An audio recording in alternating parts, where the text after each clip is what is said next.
Hey girl, it's that time of the week, and I can't wait to share with you today eating disorder treatment options and what is the best for you. Maybe you've been struggling with disordered eating behaviors for decades of your life, and you don't want to put your life on hold and go into a full-blown treatment facility. Maybe you don't even know what options are available for you, so you just stay here thinking you're going to manage it all by yourself. Girl, today's show, I'm going to break down the different treatment options that are out there because you deserve a life that's free from the chains of disordered eating. Let's dive right into today's show. Hey girl, welcome to the Her Best Self podcast. I'm Lindsey Nichol, former competitive figure skater and perfectionist, turned God-led imperfect boy mom and digital CEO. If you find yourself constantly thinking about food and wondering if you'll wake up one day free from the obsessive thoughts and behaviors controlling your life, then I've created this podcast for you because I know exactly what it's like to be a downright hot mess trapped in a destructive cycle of disordered eating. I finally found freedom, and you can too, girlfriend. So if you're ready to heal your relationship with food and body and break the chains of control and show up in your best health, then grab your favorite Tarjay journal and let's get to it so you can start living your best life as your best self. Girl, we are talking about the different types of treatment options. There are many different forms of treatment options and different levels of care when it comes to truly finding recovery and a way out of being chained to food controlling your life. Maybe you've already experienced them. Maybe you have been with this disorder and this relationship with food that's been harmful your entire life or a big chunk of your life. And therefore, maybe you've been in and out of different treatment facilities or you've had different levels of care. Today, I want you to know that this is a personalized experience. It is a personalized approach. And there are so many different forms of eating disorder treatment and levels of care. But it's important that once you've accepted and committed that you are going to do whatever it takes to do the dang thing, I want you to go back and listen to the last episode of the show, because once you've committed that you were going to do the dang thing, then I want you to do your research to find what's best for you and your situation. What does that look like for you? What's going to work for you? Everyone's recovery is their own recovery. You may respond to one type of level of care and not the other.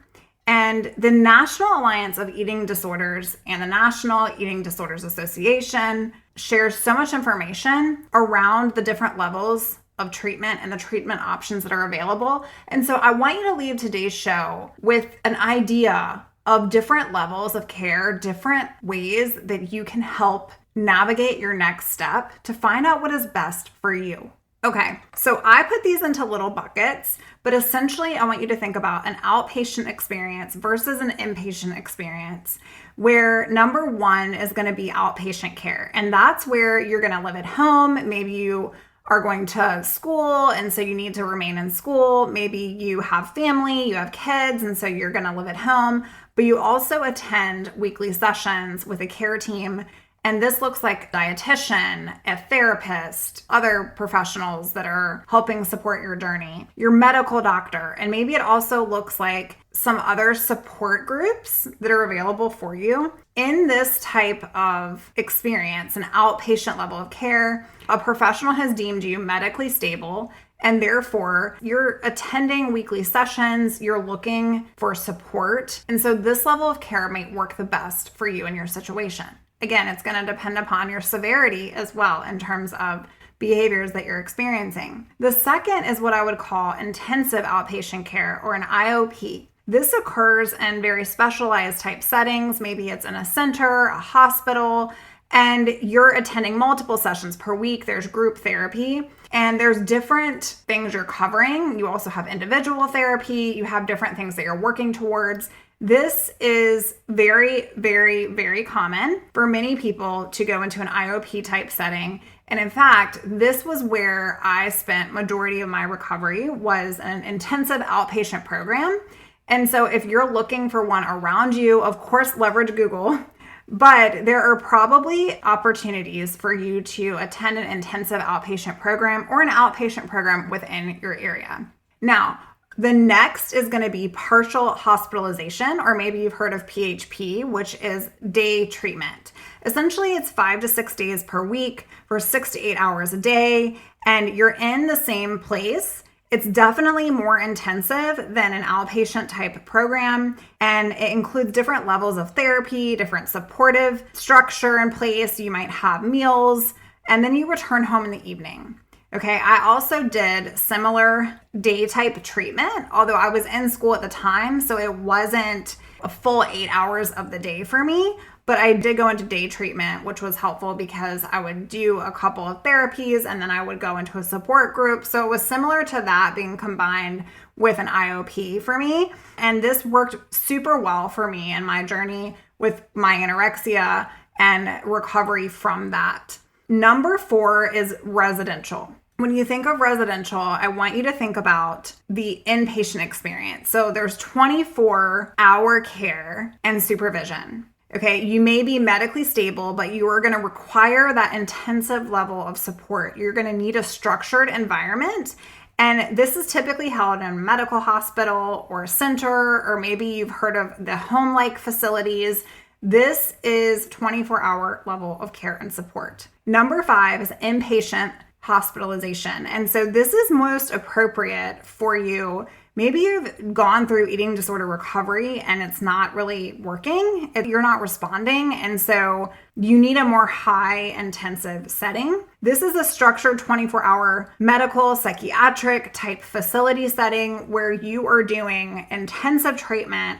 You're also being supported in a place, maybe there's self-harm that's going on, or you are experiencing that type of level of concern and depression. Maybe there's other things that are going on for you. And so you need an inpatient hospitalization type level of care. And then finally is number 6, which is acute medical stabilization. This is the highest level of care. And basically it is a critical care facility for eating disorders. And this is where you're deemed medically unstable due to the severity of your eating disorder or the complications resulting in medical complications and trauma. And so the main focus of an acute type setting is to get you physically stable. Once you've been cleared in terms of being physically stable, then you can move on to a different treatment option. Maybe that looks like partial hospitalization, or that looks like something residential, right? But it is important that you understand these different levels of treatment so that you can classify what might be the best for you in your current circumstance and your current dynamic. If you're thinking, okay, that all sounds good, that's giving me kind of a 101 of the different levels of treatment that's available to me or for the loved one in my life that's struggling with a disordered relationship with food and an eating disorder, but I'm just not sure what's best for me right now. So it's important, okay? Lindsey is sharing Lindsey's experience. That's the point of my show, because I want to be vulnerable with you. I want to be raw and real with you. I want you to find this place a safe place that you can come to. I want you to see me as a friend that is right next door to you, holding your hand, walking you through the different options that are available in your life. I'm not a medical professional. And so I say that because it's important that you speak with a licensed healthcare professional so that you can figure out which setting is going to be the best for you. Also, if you've been struggling with an eating disorder for years of your life and you feel like you have this awareness, you know that you've battled with this for decades. Sister, you owe you. Maybe you're not ready to commit to a residential facility. Maybe you feel like you can't. I have so many one-on-one clients that seek out recovery coaching for this purpose. And so there's additional options that you can take with awareness and support, and obviously with other different care teams that are involved. So many of the women that I support also are in nutritional counseling. That means that they talk to their dietitian every week, they get support with meals, maybe they're also in support groups. This creates that safe haven and this place for connection that you have with other women that are going through the same thing as you, okay? Also, the importance of seeking out additional opportunities for you is that if you're determined that you're not going to go into a residential like facility or you're not going to go into hospitalization, but you know that you're struggling, I want you to reach out to your doctor, but I also want you to reach out to a coach as well, or talk with your doctor about the idea of recovery coaching, because it's so important that you get some level of care. The importance of a recovery coach. I'm not going to diagnose you. I'm just going to be there to create a guided accountability structure and provide actionable support that you need from this point forward in your journey. So, unlike a therapist, I don't go and talk through traumas in your life that have led you up to this place. That's why it's so important when you're looking for treatment that you explore all the options. I have women that work with me that also attend weekly therapy and also talk to their dietitian every week. And then they also have sessions with me. And I work on that continual care that comes from a place of they were in very intensive level treatment, or it's been a while since they've had a treatment experience and they were just looking for support to finally end the madness where they're no longer going to turn to food controlling their life. It's a level of relapse prevention. Everyone's recovery is your recovery. Your journey is your journey. It's your journey alone. And what's best for you might not be best for me. What worked for me might not work for someone else. But it's important that if you struggle, you owe you, sister. It's up to you to do better for you. And today's show is not to classify you into which type of option you should fall into. It's simply to provide you some awareness on what could be best for you.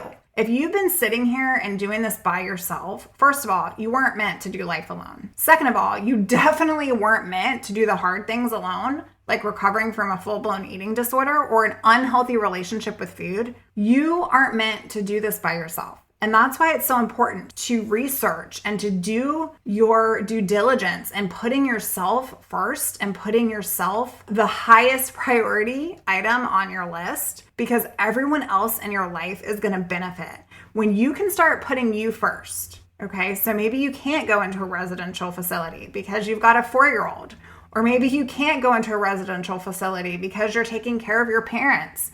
It's okay to be like, this is my circumstance. This is what I don't have the ability to do right now. But instead of sitting with you only by yourself and maybe even listening to the show, which is great. I mean, you're going to find a wealth of information here and so much personal wisdom that I have encountered in my own journey and through education. But you need more. You need more. If you're sitting here listening and you're struggling, do you a favor, because you owe you.